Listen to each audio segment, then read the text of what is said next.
Well, joining us now to join the conversation is Bob Rae, Canada's former ambassador to the United Nations. Mr. Rae, always nice to see you. Thank you for being here. Pleasure, Michael. Good to chat.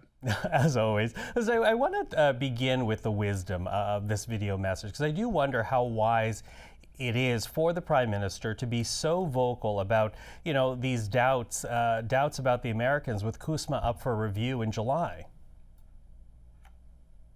Well, I think he has to be candid with Canadians about how much the relationship has changed. And I think that's why he's doing this. I mean, to me, the whole decision to go to do this and to do it on YouTube and to do it the way he did it was very parallel to what Franklin Roosevelt did in the 30s. It's a way of talking to Canadians directly using the medium of social media and engaging with them in that way. I think it's perfectly okay. Um, and as for the wisdom of what he said, I mean, I think again a lot of headlines out of it have sometimes I think really confuse uh, the essential message, which is we have a challenge because of what's happening in this relationship, and also the challenge because of what's happening globally. But we also have some strengths, and the Prime Minister feels that he can blow his own horn because if he doesn't do it, nobody else is going to do it for him. Talk about the things that he's done, the things the government is doing. Others will take pot shots at that. But I think he's trying to open up one more way in which he will try to talk directly to the Canadian public, get people used to the idea that the Prime Minister will be talking to people on YouTube or any other social media from time to time. It's not unusual. It's what people do. It's how people communicate in this day and age. And I think he wanted to overcome the criticism that some people have made that, well, he's making all these announcements out of the country, but he has to make more here. So I think he's saying, fine, I'm happy to do them because my travel is necessary for my job, but I'm also committed to talking to everybody. So that's why he's doing what he's doing. Which I understand for a domestic audience, but ultimately the Americans do listen to when the Prime Minister speaks. And just last week we had Howard Lutnick, the U.S. Commerce Secretary. I'm sure you know this. He blasted Canada's trade strategy last week. He said, "quote they suck." The White House has already tried to walk that back, but doesn't the Prime Minister's video worsen an already bad situation? I take what you're saying about a domestic audience, but the Americans are listening. I wouldn't talk about Mark Carney and Howard Lutnick in the same sentence if I were you. Uh, their approach to life is completely different. Mr. Carney's tone was respectful, it was direct, it was informed, and it was intelligent. I'll let Howard Lutnick's comments stand for themselves, but there's a complete difference between what Mr. Carney was doing and what Mr. Lutnick did. But beyond trade, there is now the question being asked about where the Canada-U.S. relationship stands and where it goes forward. Well, I mean, I think we're having discussions. We're in the middle of a negotiation.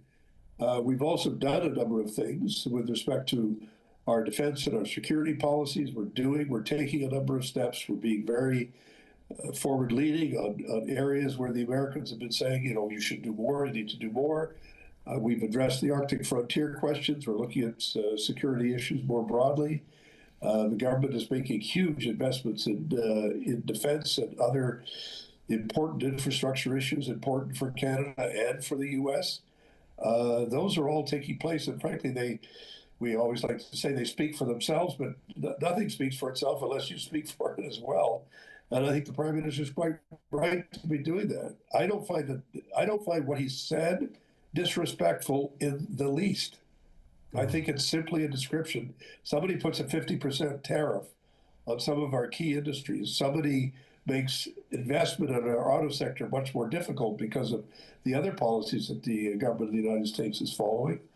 I don't think it's improper or inappropriate for the Prime Minister to draw attention to these things, but in the context of a much longer and ongoing dialogue. And of course, every Canadian politician and public figure knows that whatever you say, whether it's on social media or in question period in the House of Commons or in any forum, is going to be listened to and watched by uh, the President of the United States and his team, the American public, the American media and also the global media, which is why one of the reasons why I think recent polling, global polling, suggests that the Prime Minister's voice is one of the most respected voices around the world, which is not a bad thing, I would argue, when we look at what our global influence is and needs to be.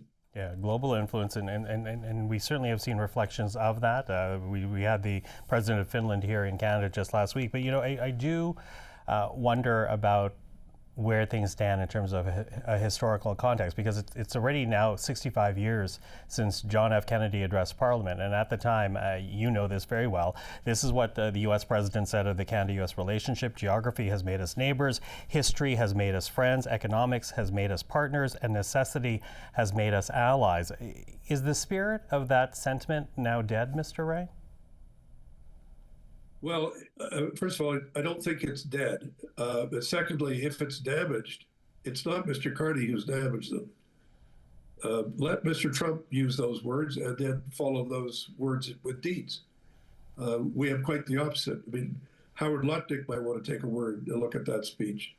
Mark Carney has not initiated any division between Canada and the United States or made comments about a gap between us. He's simply describing something which is a direct result of changes in United States policy towards everyone, towards the world, toward economic allies, and including Canada. So we're not inventing something here. We're responding to something that has taken place, and he's doing it in a way that I think, as I said, I think it's respectful, and I think it's intelligent. I've quoted that line from President Kennedy many, many, many times. And I wish there were other subsequent reflections on that from the current American administration. I don't see them. But that's no reason for us to stop trying to negotiate an agreement, which is exactly what Canada is doing at the table and exactly what their trade negotiators are doing. And I think we would be doing everyone a disservice if we didn't say that because of some of the steps that the American government has taken, the lives of Canadians have been damaged. It's had a direct negative impact on the employment levels in the forest industry, in the aluminum industry, and in many other walks of life, have been very much affected by the decisions that have been taken by the American government towards us.